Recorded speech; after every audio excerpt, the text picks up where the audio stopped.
The Iran deal is defective at its core. The United States will withdraw from the Iran nuclear deal. Trump has been saying he wants to exit the Iran nuclear deal for a long time, a deal that has so far prevented Iran from developing nuclear weapons. The United States no longer makes empty threats. When I make promises, I keep them.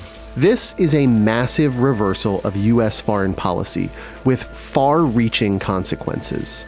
So why does Trump hate the deal?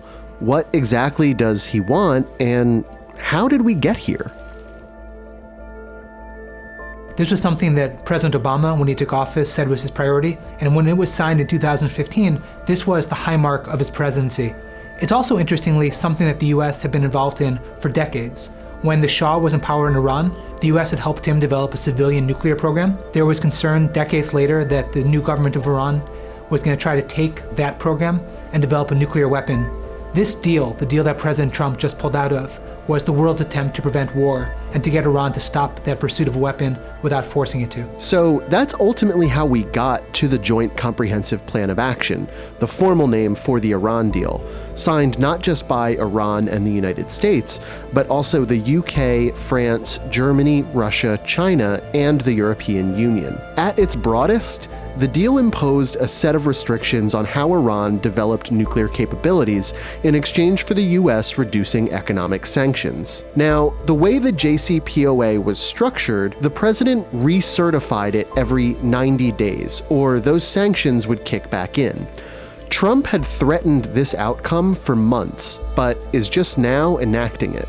He thinks the Iranians can't be trusted, he thinks the deal is not strict enough, and he thinks that Iran isn't abiding by the spirit of the deal because they're doing things like develop long-range missiles. The thing is, 3 of Trump's own top officials were very much in favor of the deal, but only 1 still holds their office. If we can determine that this is in our best interest, then clearly we should stay with it.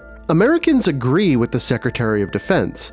A recent poll shows a majority of respondents back the agreement, including 68% of Democrats, 51% of independents, and even a slim plurality of Republicans. 46% supported the deal, while 42% opposed it. And America's allies strongly urged the US and Trump to stay committed to the deal as well. What do you have as a better option? I don't see it. What is the what-if scenario? Or your plan B? I don't have any plan B for nuclear against Iran. We are of the opinion that the JCPOA is a first step. But Trump believes he can negotiate better terms. They are going to want to make a new and lasting deal, one that benefits all of Iran and the Iranian people. The original deal imposed strict limits and monitoring of Iran's nuclear program.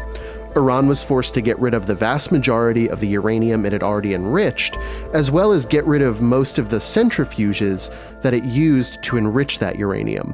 Under the deal, Iran also couldn't enrich uranium past the threshold for producing nuclear energy, which is significantly lower than the threshold for medical uranium and weapons-grade uranium. The UN's nuclear agency has verified that Iran complied with the deal, which is also what makes the US leaving so significant, especially right now on the cusp of negotiations with North Korea over its own nuclear program.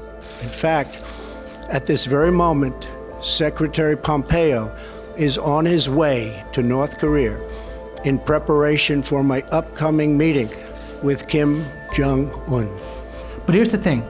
If you're the North Korean government, and especially if you're Kim Jong-un, and you're watching what just happened with the Iran deal, why would you believe that if you struck a deal with President Trump, that the next president would stick to it? If you've just seen, literally, the United States tear up the previous deal they'd signed with the country to get that country to give up its nuclear program. And that's why President Trump's decision to pull out the Iran deal is so dangerous. Europe believes the deal works. European companies are doing business with Iran. So this isn't just a blow diplomatically, it's also a blow financially to many of our closest allies around the world. Mr. President, how does this make America safer? How does this make America safer? Thank you very much. This will make America much safer.